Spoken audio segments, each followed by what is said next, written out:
Olá! Hoje a gente vai fazer uma leitura de jogo um pouco diferente. Sabe, em vez de confiar só no que a gente acha, no feeling, vamos usar os números, os dados, para desvendar a história por trás de uma partida de futebol. A ideia é ver o jogo através de uma nova lente. Vamos nessa? Porque hoje em dia, o futebol moderno é assim, né? A análise vai muito, mas muito além do que a gente vê ali no campo. Cada passe, cada chute, cada movimentação, tudo isso gera um volume de dados incrível que, quando a gente sabe analisar, revela verdades escondidas, alguns padrões que podem até prever o que vem pela frente. E aí fica a grande pergunta: será que os números conseguem de fato contar a história completa de um jogo? Para tentar responder isso, a gente vai mergulhar no confronto entre Strasbourg e Paris Saint-Germain. Vamos usar um estudo de dados bem detalhado para ver qual é a narrativa que os números nos contam. Ok, para começar, vamos pelo básico. Aquelas estatísticas mais conhecidas, sabe? Aquelas que a gente olha primeiro e que já dão uma cara para o jogo que estabelecem o cenário inicial. E olha, batendo o olho aqui, a história parece bem óbvia, né? O PSG lá em segundo na liga, o Strasbourg em sétimo.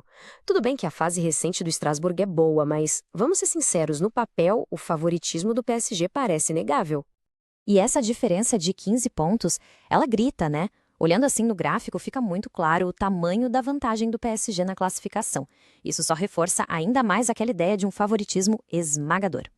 Se a gente for para o confronto direto, a história continua a mesma. O PSG venceu metade dos jogos contra um terço do Strasburgo. Até agora, todos os números apontam para a mesma direção. Mas será que a história é só essa?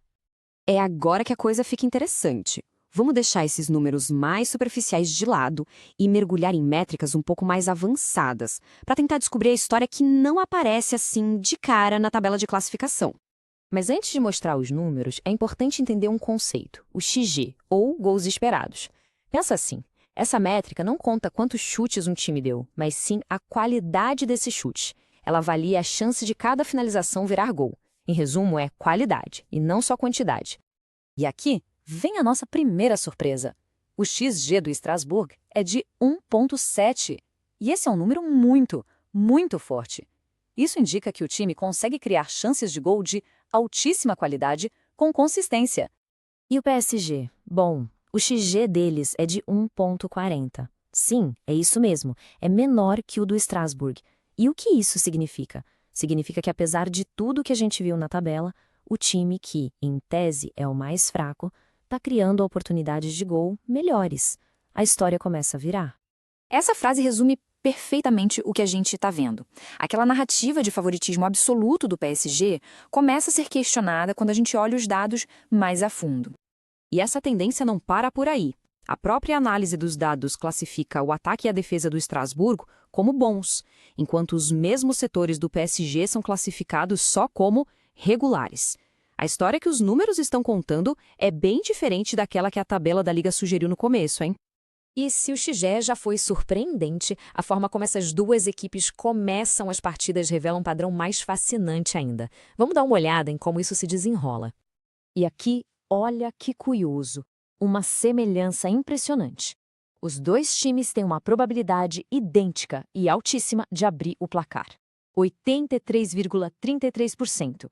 Isso mostra que os dois times entram com tudo, são agressivos desde o início. Mas aqui está o pulo do gato.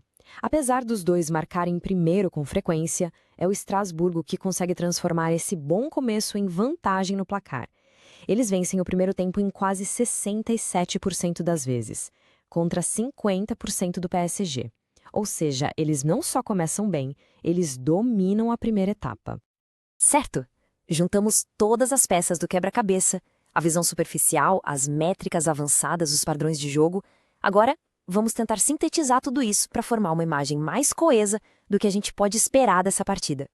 Então, o que a gente tem aqui é um conflito bem claro. De um lado, a história óbvia, o favoritismo do PSG que está lá na frente na tabela. Do outro lado, a história que os dados contam, um Estrasburgo que cria chances melhores e que é dominante no início dos jogos.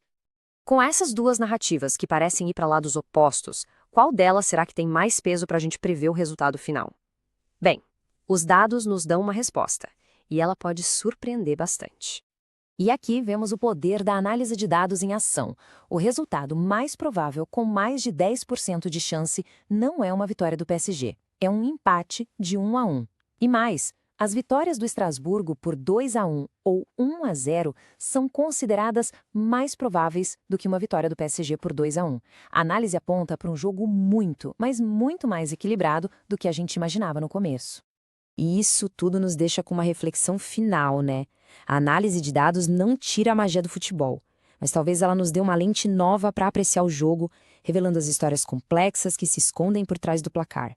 Fica aí a pergunta para a gente pensar a respeito.